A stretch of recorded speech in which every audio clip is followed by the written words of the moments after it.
নমস্কার বন্ধুরা, কেমন আছো তোমরা? আশা করি তোমরা খুব ভালো আছো, আমিও ভালো আছি। তো আজকে আমি একটা নতুন ধরনের রেসিপি ভিডিও তোমাদের সামনে নিয়ে চলে এসেছি। এমন চটকদার রেসিপিটা তোমাদের সকলেরই ভীষণ পছন্দের। এই রেসিপিটা বাচ্চাদের ভীষণ পছন্দের একটা খাবার। এটা তোমরা টিফিনেও বানিয়ে দিতে পারো বা ব্রেকফাস্টও তৈরি করে দিতে পারো। ঘরেতে এক টুকরো মাটন থাকলেই যথেষ্ট। আর এই রেসিপিটা বানানো ভীষণ সহজ। যেসব বাচ্চারা টিফিন খেতে চায় না তাদেরকে এই রেসিপিটা করে দেবে, তাহলে পরে দেখবে তারা কিন্তু খুব মজা করে এটা খেয়ে নেবে। বাইরে কোথাও বেড়াতে গেলেই বাচ্চারা কিন্তু এই টিফিনটা ভীষণ জেদ করে, তো তারা একমাত্র এরকম ধরনের খাবার খেতেই ভীষণ ভালোবাসে। তো চলো আর দেরি না করে আমি এবার চটপট শুরু করে দেবো আজকের রেসিপিটা। এই রেসিপিটা বানাতে বানাতে সমস্ত টিপস তোমাদের সামনে শেয়ার করব, তাই আজকের ভিডিওটা স্কিপ না করে মন দিয়ে টোটালটা দেখার অনুরোধ রইল। এই রেসিপিটা তোমরা যে কোনো সময় যে কোনো সিজনেই বানাতে পারো। চলো বন্ধুরা আর দেরি না করে এবার এই রেসিপিটা চটপট শুরু করে দিই। আজকের এই রেসিপিটা তৈরি করার জন্য লাগবে মাটনটাকে আমি আগে থেকেই পেস্ট করে নিয়েছি। এখানে রয়েছে 300 গ্রাম মাটনের পেস্ট।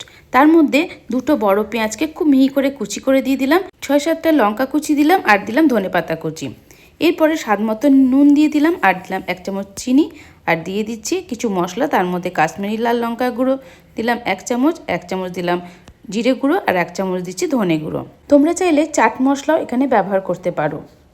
এখন আমি দিয়ে দিচ্ছি 1/2 চামচ রসুন বাটা আর 1/2 চামচ আদা বাটা। কাঁচা লঙ্কা তো কুচিয়েই দিয়েছি, তোমরা চাইলে কাঁচা লঙ্কা কুচনো দিতে পারো। আর দিয়ে দিলাম গরম মশলা বাটা। এবার এর ভেতরে দিয়ে দেবো অরিগানো। মাটনের এই পেস্টের মধ্যে 1 চামচ পরিমাণের অরিগানো দিলেই যথেষ্ট। এবারে সমস্ত উপকরণগুলো খুব ভালো করে মাখিয়ে নিতে হবে। তার জন্য হাত দিয়ে মাখিয়ে নিতে হবে। হাতটাকে ভালো করে ক্লিন করে নিয়ে এইভাবে চেপে চেপে মাখাতে হবে। তবে এটা চামচ দিয়ে মাখানো যাবে না, কারণ চামচ দিয়ে মাখাতে গেলে সব কিছু উপকরণ সমানভাবে মিক্সড হবে না। তাই আমি হাত দিয়েই বেশ ভালো করে প্রেস করে মুঠো করে করে আমি সমস্ত উপকরণ যাতে মিশিয়ে যায় মাংসর সাথে সেই মতন করে এটাকে মাখিয়ে নিচ্ছি। তোমরা দেখতে পাচ্ছ খুব ভালো করে মাখানো আমার একদম কমপ্লিট হয়ে গেছে। এখন আমি এটাকে ঢাকা দিয়ে রেখে দেবো 1 ঘন্টার জন্য। তবে বন্ধুরা হাতে যদি সময় থাকে তাহলে আরেকটু বেশি সময় রেখে দিলে জিনিসটা ভালো মতন মজে যাবে আর জিনিসটা খেতেও ভালো লাগবে। আমি 1 ঘন্টা পর এটাকে ঢাকা খুলে এর ভেতরে মিক্সড করে দিচ্ছি পেরি পেরি মশলা। এটাও বেশ সুন্দর টেস্টি হয়, সেজন্য এই মশলাটা ভালো করে মিশিয়ে দিচ্ছি এর সাথে। তো এইভাবে আমি মাখিয়ে নিলাম। মাখিয়ে নেওয়ার পর এবার চলে যাব নেক্সট স্টেপে। এখন আমি হাতে করে এই মাটনের মিশ্রণটিকে হাতে করে এইভাবে গোল গোল করে মুঠো করে করে গোল বলের মতন তৈরি করে নিচ্ছি। প্রথমে আমি গোল বলের মতন সব অংশটাকে গোল করে মুঠো করে নেব, তারপর আস্তে আস্তে এইভাবে প্রেস করে করে সমান করে রেখে দেবো। তো দেখতেই পাচ্ছ এইভাবে আস্তে আস্তে প্রেস করে করে আমি রেখে দিচ্ছি। গোল গোল করে সবগুলোকে আগে গোল গোল করে নিচ্ছি, এরপরে আমি এটাকে পাতলা করে নেব। তার জন্য কি করব সেটাও তোমাদের দেখিয়ে দিচ্ছি। এখন এটা হাতে করে প্রেস করে করে পাতলা করতে গেলে অনেকক্ষণ সময় লেগে যাবে। তার জন্য তোমরা একটা পলিথিনের ওপরে এইভাবে নিয়ে নেবে, প্লাস্টিকের ওপরে, তারপরে এইভাবে হাত দিয়ে প্রেস করবে। তারপর আমরা রুটি বেলা যে বেলনাটা আছে সেইটা দিয়ে আস্তে আস্তে এইভাবে যদি করতে থাকো দেখবে একদম পাতলা পাতলা হয়ে রুটির মতন বেলা যাবে। তো একটু এদিক ওদিক হয়ে যাবে, সেগুলোকে হাত দিয়ে শেপটাকে ঠিক করতে হবে, একটু গোল গোল করে নিতে হবে, একদম সমান হবে, পাতলা পাতলা হবে। তবে বন্ধুরা এটা যখন বেলা হবে তখন কিন্তু গোলটা চটজলদি হবে না, হাতে করে একটু শেপ দিয়ে নিতে হবে। এবারে আমি তাওয়া বসিয়ে দিয়েছি উনানের উপরে, তার উপর দিয়ে দিলাম তেল। আমি দুটো তাওয়াতে আজকে এই রেসিপিটা বানাচ্ছি, কারণ আজকে আমার হাতে টাইমটা শর্ট আছে বলে তাড়াতাড়ি করতে হবে খাবারটা, ওই জন্য দুটো জায়গায় বসিয়ে দিলাম। এদিকে তাওয়াতে আমি যেটা পাতলা করে রেখেছি দেখতে পাচ্ছ প্লাস্টিক থেকে, এইভাবে আমি চাটুর ওপরে দিয়ে দিলাম। তারপর হালকা করে এটাকে ফ্রাই করতে হবে।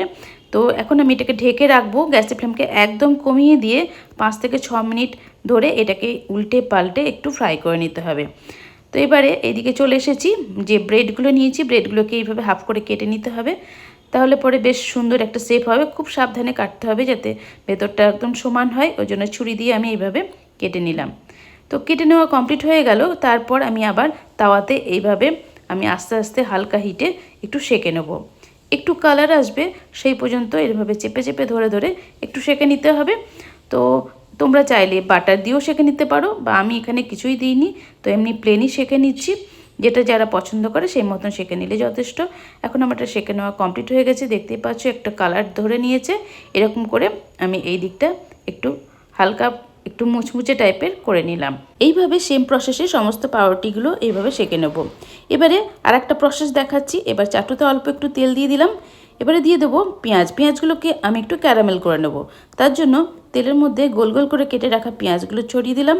ভালো করে একটা একটা করে ছড়িয়ে দিচ্ছি যাতে খুব তাড়াতাড়ি এই কাজটা করা যায় সেই জন্য। তার উপর থেকে আমি ছড়িয়ে দিলাম চিনির দানা। তো অল্প একটু চিনির দানা দিলেই যথেষ্ট। তারপরে হালকা করে আস্তে আস্তে উল্টে পাল্টে দিলেই পেঁয়াজগুলো হয়ে যাবে ক্যারামেল। তোমরা দেখতেই পাচ্ছ হালকা ব্রাউন ব্রাউন কালারেরও হয়ে যাচ্ছে। তো এইভাবে হালকা হালকা করে ব্রাউন কালার করে ক্যারামেল করে নিলাম।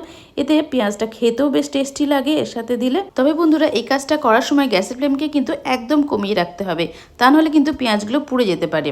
তো পেঁয়াজগুলো ক্যারামেল করা আমার একদম কমপ্লিট হয়ে গেছে। একটা প্লেটে আমি সমস্তগুলো ঢেলে নিলাম। দেখতেই পাচ্ছ বেশ সুন্দর লাগছে দেখতে। এবার চলে যাচ্ছি নেক্সট স্টেপে। একটা বাটিতে আমি নিয়ে নিলাম বেশ কিছুটা পরিমাণে মেয়োনিজ। তবে এই মেয়োনিজের কোয়ান্টিটিটা যতগুলো ব্রেড করা হবে তার উপর ডিপেন্ড করছে। এখন দিয়ে দিলাম শেজওয়ান সস। তার ভেতরে দিয়ে দিচ্ছি পেরি পেরি মশলা 1 চামচ পরিমাণের। মেয়োনিজের ভেতরে এই সমস্ত মশলাগুলো অ্যাড করলে খেতে কিন্তু দুর্দান্ত লাগে।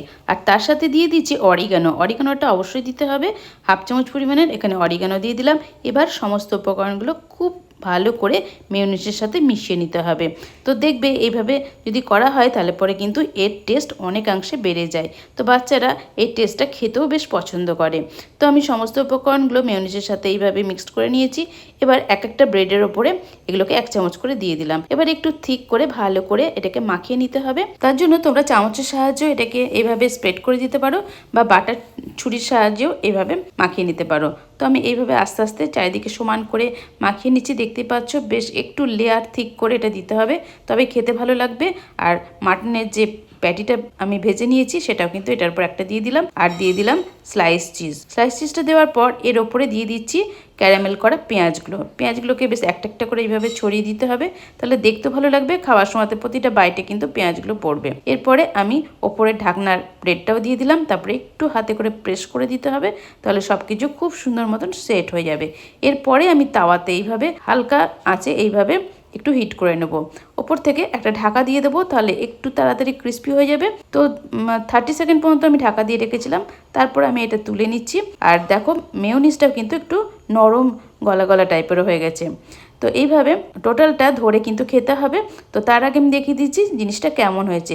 তো দেখতেই পাচ্ছ তোমরা যে খুবই সুন্দর লাগছে দেখতে, খেতেও কিন্তু অসাধারণ হয়েছে। বাচ্চারা কিন্তু এটা ভীষণ পছন্দ করে। আশা করছি তোমাদেরও এই রেসিপিটা ভীষণ ভালো লাগবে। আর আমার ভিডিওটা যদি ভালো লেগে থাকে তাহলে অবশ্যই একটা লাইক করে দিও আর কমেন্ট করে লিখে জানিও তোমাদের কেমন লেগেছে। আর যদি নতুন বন্ধু হয়ে থাকো অবশ্যই আমার চ্যানেলটিকে সাবস্ক্রাইব করে পাশে থাকা নোটিফিকেশন ডান করে দিও। তোমাদের কাছে সেই যখন ভিডিও আপলোড করবো তোমাদের কাছে নোটিফিকেশন চলে যাবে। তোমরা বাড়িতে থাকো, সুস্থ থাকো। নেক্সট টাইম চলে আসবো আরও নিত্য নতুন ভিডিওর সাথে। Tata, bye bye.